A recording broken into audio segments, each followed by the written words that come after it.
লাট সাহেবের বেটা লাট সাহেব, সকাল 10টা বাজছে, এতক্ষণে ঘুম থেকে ওঠার টাইম হইলো? সকাল থেকে যে ছাগল গরু গালা না খেয়ে আছে, সেদিকে কি কোনো খেয়াল আছে যে দুটো ঘাস পাত নিয়ে আসতে হবে? আব্বা, আজ আমার শরীরটা কেমন কেমন করছে, ভালো লাগছে না।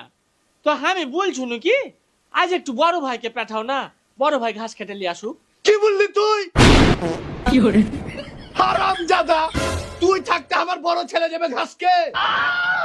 ছেলে আমার রাত জেগে পড়াশোনা করছে, সামনে ওর পরীক্ষা, আর তুই বলছিস তুই যাবে ঘাস কাটতে?